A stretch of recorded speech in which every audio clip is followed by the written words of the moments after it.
রোকানা ডাক দিয়া বলে, মুহাম্মদ তুমি কেমনে আমারে বারবার জমিনের ভিতরে শোয়া দিতেছো, আমার বুঝে আসে না। মুহাম্মদ তোমার ওজন এত বেশি কেমনে হলো? মুহাম্মদ তোমার ওজন এত বেশি, আমার বুকটা ভেঙে যাবে, তুমি আমার বুকের উপর থেকে উঠো। নবী আমার আস্তে করে যখন উঠেছেন, রোকানা মুহাম্মাদুর রাসূলুল্লাহর সামনে দাঁড়িয়ে ডাক দিয়া বলে, মুহাম্মদ রে, দুইবার তুমি আমারে শোয়া দিয়েছ, আরো একবার আমি তোমার সাথে লড়তে চাই। বিশ্ব নবীজি চ্যালেঞ্জ অ্যাকসেপ্ট করলেন। রোকানা নামক জালেম, রোকানা নামক পাহলওয়ান নবীজিরে ডাক দিয়া বলে, মুহাম্মদ আমার পিঠটারে যদি জমিনে লাগাইতে পারো, আমার ছাগলের ভিতর থেকে ইচ্ছা মতো 10টা ছাগল তুমি বাছাই করে নিবা। নবী আমার চ্যালেঞ্জ অ্যাকসেপ্ট করলেন। ডাক দিয়া বলে, রোকানা আমি আমার আল্লাহর কাছে সাহায্য চাবো, এতটুকু সময় আমি তোমার কাছে যাই। নবী আমার দুটি হাত সর্বশক্তিমান আল্লাহর দরবারে উঠিয়েছে।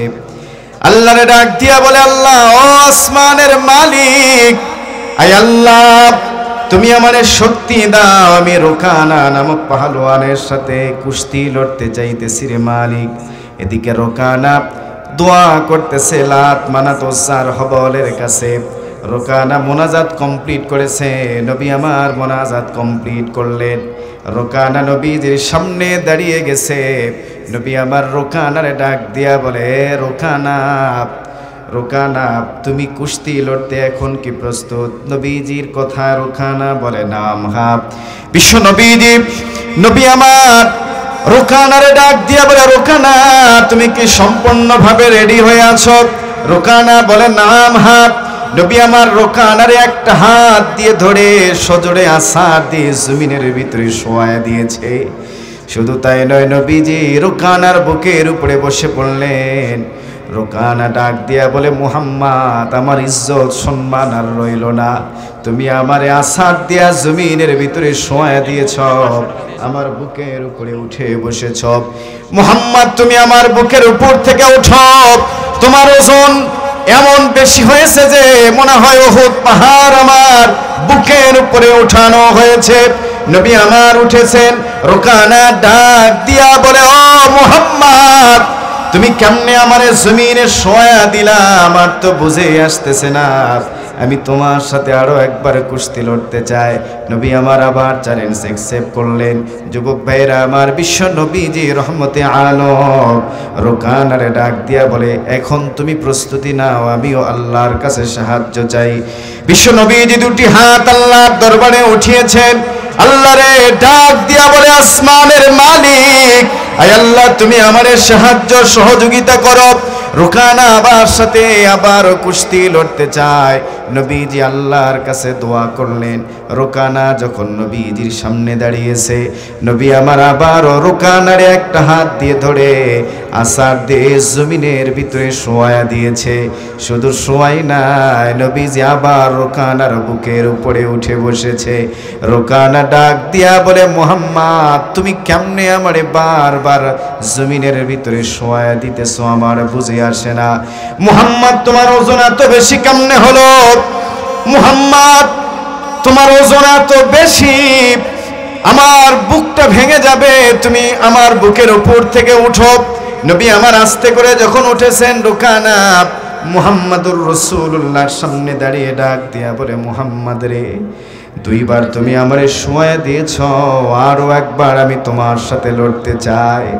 নবী আমার বললেন, ঠিক আছে আমি তোমার চ্যালেঞ্জ অ্যাকসেপ্ট করলাম। নবী আমার আবার আল্লাহর কাছে সাহায্য চেয়েছেন। রোকানা লাত মানাত উজ্জার কাছে সাহায্য চাইলেন। বিশ্ব নবীজি নবী আমার আবার রোকানারে ধরে আছাড় দিয়ে জমিনের ভিতরে শোয়া দিয়েছেন। নবী আমার রোকানার বুকের উপরে উঠেছে। রোকানা ডাক দিয়া বলে, মুহাম্মদ তুমি দয়া করে আমার বুকের উপর থেকে উঠে যাও। এই দৃশ্য যদি মদিনার মক্কার মানুষ যদি কেউ দেখে, আমি লজ্জায় আমার মাথা কাটা যাবে, আমি আমারে আত্মহত্যা করতে হবে। নবী আমার যখন উঠেছেন, রোকানা ডাক দিয়া বলে, মুহাম্মদ শর্ত অনুযায়ী 3 বার তুমি আমার পিঠটা জমিনের ভিতরে শোয়া দিয়েছো, তুমি 30টা ছাগলের মালিক হয়েছ। যাও তুমি 30টা ছাগল বাছাই করে করে বাড়িতে নিয়ে যাও। নবী আমার ডেকে বলে, রোকানা রে, তোমার ছাগল আমি কেন নিব? তুমি যদি ইসলাম কবুল করে নিতে আমি আল্লাহর পাকের কাছে অনেক খুশি হইতাম, তোমার জন্য প্রাণ ভরে দোয়া করতাম। রোকানা ডাক দিয়া বলে, মুহাম্মদ আমি ইসলাম কবুল করতে চাই, তুমি যদি আমার একটা মুআজিজা দেখা। নবী বলেন, কি মুআজিজা?